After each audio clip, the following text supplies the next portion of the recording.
Hello বন্ধুরা, আসসালামু আলাইকুম। কেমন আছেন আপনারা সবাই? আশা করি ভালো আছেন, সুস্থ আছেন। আমিও ভালো আছি আমার পরিবার পরিজনকে নিয়ে। আবার প্রতিদিনের মতো আরেকটি ভিডিও নিয়ে চলে আসলাম আজকে আপনাদের মাঝে। আমার দৈনিত্য জীবনের সকালবেলা উঠে আর কি ক্যামেরাটা অন করেছি রান্নাঘরে এসে আপনাদের সাথে শেয়ার করব টুকিটাকি। তো এখন বাজে সকাল 7:30। চলে আসলাম অফ ক্যামেরাতে একটু এসবগুল ভিজায় রেখে দিলাম। সকালে যেহেতু প্রতিদিনের মতো একটু এসবগুল সয়াসিস তোকমার ভিজিয়ে রেখে একটু খালি পেটে পানি খাই। সেটা ভিজিয়ে রেখে তারপরে পানি বলক তুলে নিলাম। পানিটা যখন বলক এসে গেছে এখন গ্লাসের মধ্যে ঢেলে নিলাম। নিয়ে এখন আমি কিন্তু এভাবেই রুটি বানাই, মানে পানি একবারে বলক তুলে নিয়ে টকবক করে যখন পানিটা ফোটে গরম পানিটা তখন কিন্তু গ্লাসে ঢেলে নিয়ে লবণ দিয়ে আটা একটা বাটির মধ্যে নিয়ে তারপরে চামচ দিয়ে নেড়ে নেড়ে ভালো করে আটাটা আমি মেখে নেই। তারপরে হাত দিয়ে ভালো করে মেখে নিয়ে তারপরে এভাবে কিন্তু আমি রুটি বানাই। আমি কিন্তু কখনোই আটার রুটি মানে সিদ্ধ করি না। তো আমার পরিবার আর কি ইলমার বাবা ইলমা এভাবে রুটি পছন্দ করে। আটা যদি সিদ্ধ করে রুটি বানা হয় না, ওরা খেতে চায় না। তো আমরা এভাবে রুটি খেয়ে অভ্যস্ত, এভাবে আর কি রুটি বানাই আমি। তো রুটিগুলো বানাই নিচ্ছে। আর আসলে তার পাশে আর কি ম্যাজিক চুলাতে একটু মানে চা বসিয়ে দিয়েছি। আর চা না খেলে তো সকালটা সকাল মনে হবে না। দুধ চাই বলেন, র চাই বলেন বা কফি বলেন, সকালে একটু না খেলে কিন্তু সকালটা সতেজ মনে হয় না। তো সেটা বানিয়ে নিলাম। নিয়ে তারপরে সকালে অফ ক্যামেরাতে তো আমি এসবগুল তোকমা সয়াসিস ভিজিয়ে রেখে দিয়েছিলাম আর কি 3টা মিশ্রণের উপাদান। সেটা আর কি ঘুটি নিলাম, একটু ঘুটি নিয়ে চিনি ছাড়াই আর কি 1 গ্লাস পানি খালি পেটে খেয়ে নিয়ে 2 মেয়েকে নাস্তা দিয়েছি। 2 মেয়ে রান্নাঘরে বসে খাচ্ছিল, যেহেতু আমরা 3 মা মেয়ে বাসার মধ্যে। 2 মেয়েকে রান্নাঘরে দিয়েছি। আর মানে আজকের ওয়েদারটাও মানে সকালে আর কি 6:30টার দিকে একটু ঝিরঝির করে বৃষ্টি হলো, তারপরে এখন আবার নাই। চারিদিকে থমথমে পরিবেশ, রোদও না বৃষ্টিও না গরমও না, এরকম অবস্থা। তো সকালে রান্নাঘরে বসে আর কি 3 মা আমি দুধ চা বানিয়ে নিয়েছি। গতকালকে আমি একটু আলু পেঁপে ভাজি করেছিলাম। গতকালকে তো সকালের নাস্তা পর্যন্ত আপনাদের শেয়ার করেছি, তারপরে দুপুরে কী খেয়েছি সেটা তো আর শেয়ার করা হয় নাই। দুপুরে গতকালকে মাসকালের ডাল রান্না করেছিলাম আর আলু পেঁপে আলু ভাজি করেছিলাম। তো আর ডিম ভুনা করেছিলাম। তো সেটা আর কি পেঁপে আলুর ভাজি একটুখানি রয়েছিল, সেটা দিয়ে সকালের নাস্তাটা খেয়ে নিলাম। তারপরে আর কি 2 দিন ধরে বগুড়া গিয়েছিলাম। তারপরে গতকালকের জামা কাপড় ইলমার গোসলের, তারপরে ইলমা তো ওর জামা কাপড় নিজে কেচে দিতে পারে না। ইমানির কাপড় চোপড় ইমানি নিজেই ওর রাফিজের কাপড় গোসলের সময় ও কেচে দেয়। আর ইলমা তো পারে না, ইমানির কোনো কাজে আমার করার লাগে না, ইমানির নিজের কাজও নিজেই করে। কিন্তু ইলমার জামা কাপড় আমার কেচে দিতে হয়। ওর 11-12 বছর বয়স হলেও কিন্তু পারে না, যেহেতু ওর পায়ে একটা বড় একটা হিপজয়েন সার্জারি করা আছে। ও হালতে পারে না বা একেবারে নিচুতে বসতেও পারে না। আমি ইন্ডিয়া থেকে ওর 2 বার হিপজয়েন সার্জারি করে নিয়ে আসছি। ও বসতে পারবে মানে মাঝে মধ্যে, একেবারে সবসময় একেবারে নিচে বসতে পারবে না। উঁচা মোড়াতে বা ইংলিশ কমর ছাড়া ও একবারে বসতে পারে না। তো হালতে পারে না, এই জন্য ওর গোসলের প্যান্ট জামা কাপড়গুলোও আমাকে কেচে দিতে হয়। তো ওর জামা কাপড়গুলো গোসলের, তারপরে আমার বোরখা টোরখাগুলো বৃষ্টিতে ভিজেছিল। মানে আর বৃষ্টিতে কাপড় চোপড় একটু বৃষ্টির পানি পড়লে না মানে কেমন জানি গন্ধ করে, সেগুলো ভিজাই দিয়ে তারপরে সকালে নাস্তা খেলাম। রান্নাঘরে প্লেট বাটিগুলো ধুচ্ছিলাম আর কি। আর আগামীকাল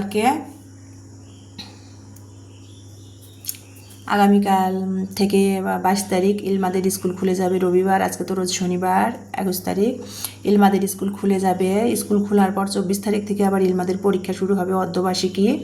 তো ইমানির আবার 26 তারিখ থেকে বৃহস্পতিবার থেকে ইমানির পরীক্ষা। তো যাই হোক আর কি, বাসার কাজগুলো আজ রোজ শনিবার আর প্রতিদিনের মতো না, প্রতি সপ্তাহে শনিবার করে আমার হেল্পিং হ্যান্ডটা আসে না। ও আজ আসে নাই। গতকালকে আর কি বিকালবেলায় এসেছিলো, এসে বলে গেছে 2 সপ্তাহের জন্য বলে গেছে যে আপা আমি 2 সপ্তাহ আসবো না। ওদের বাড়ি গ্রামের বাড়ি আর কি গোপালগঞ্জ, মানে ফরিদপুর গোপালগঞ্জ আর কি। তো ওর শাশুড়ি নাকি, ওর খালা শাশুড়ি অসুস্থ, ও গেছে আর কি, ওর শাশুড়ি আর কি সেখানে গেছে। গ্রামে। তো ওর ছোটো একটা বাচ্চা আছে, বাচ্চাটা কান্নাকাটি করে।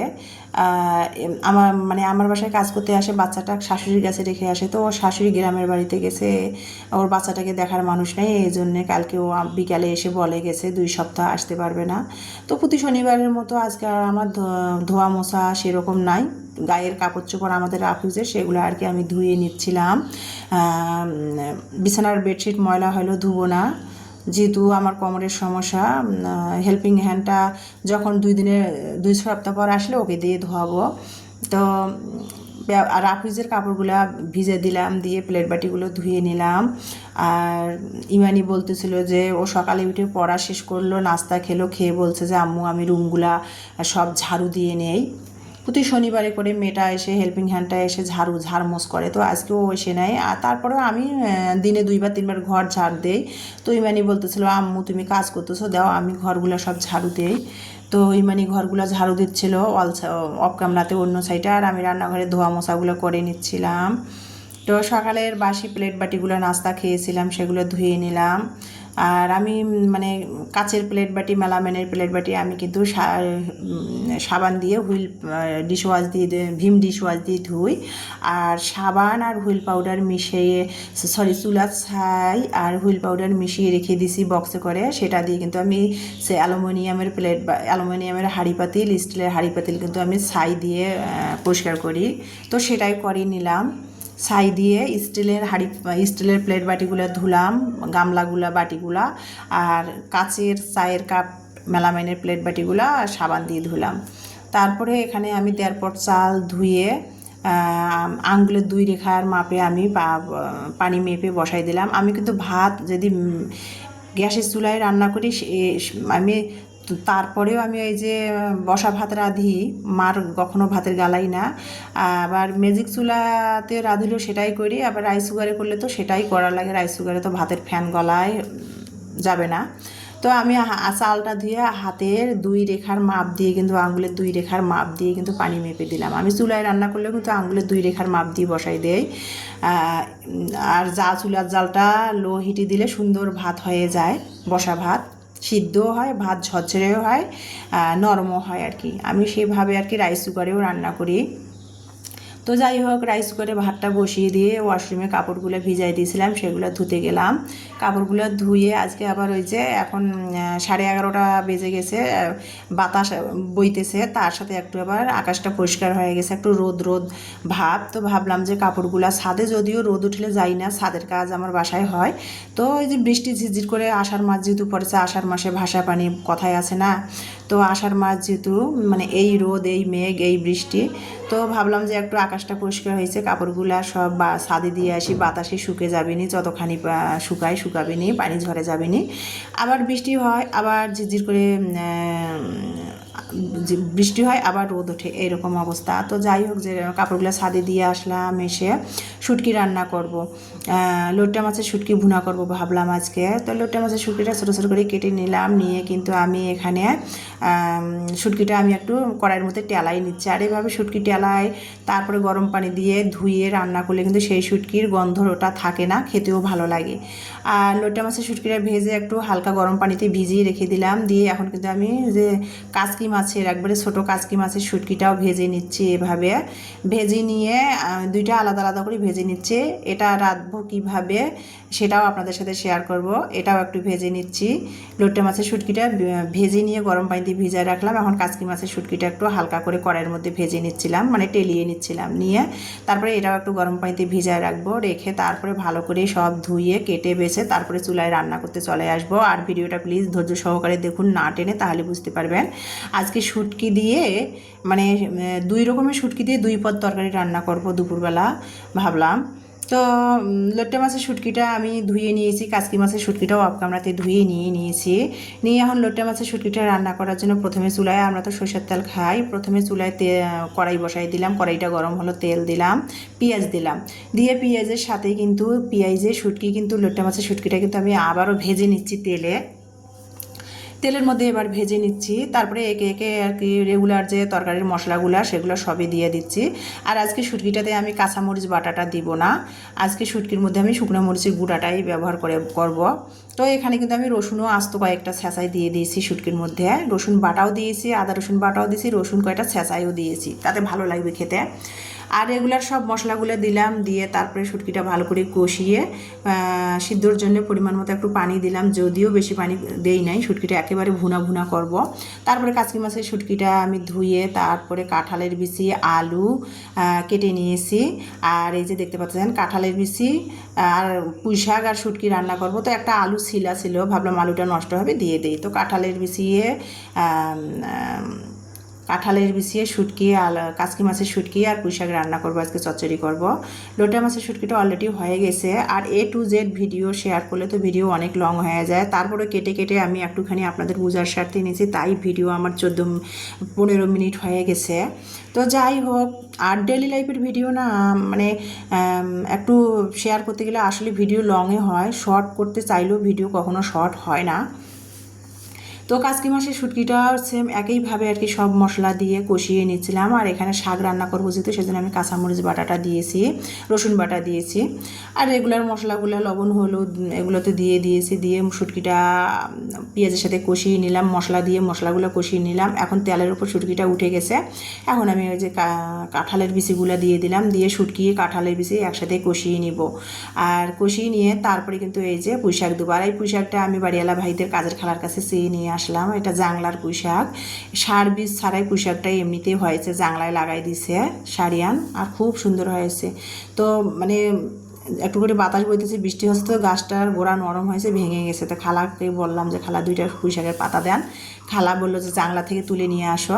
তো অল্প কয়েকটা পাতায় তুলে নিয়ে আসছে। আমার কেন জানি খেতে ইচ্ছা করতে, যদিও অ্যালার্জি পুঁই শাকে চিংড়ি মাছে খাই না।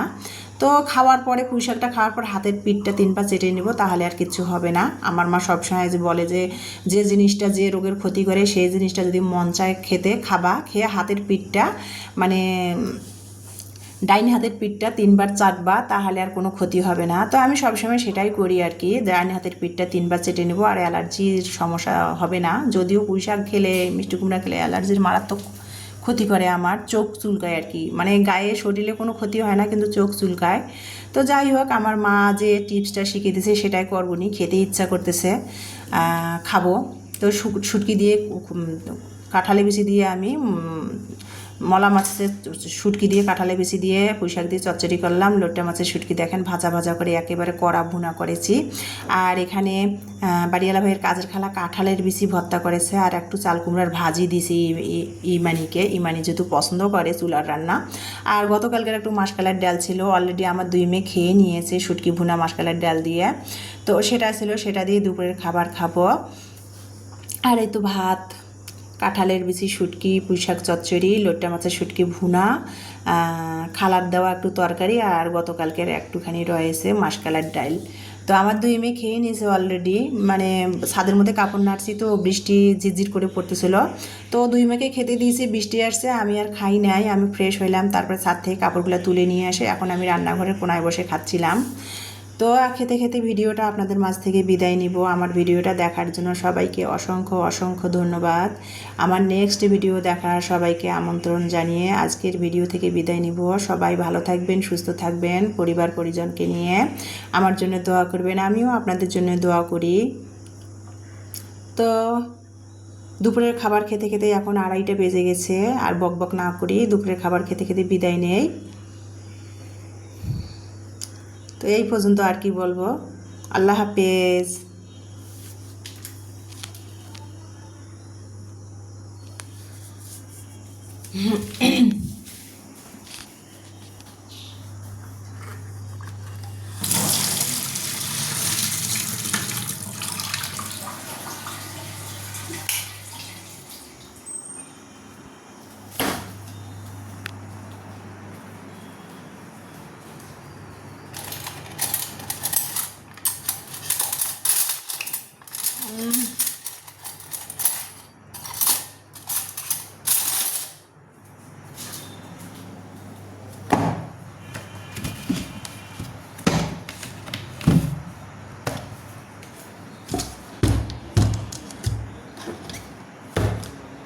আজান দিয়ে দিবে, এখন মাগরিব হয়ে গেছে।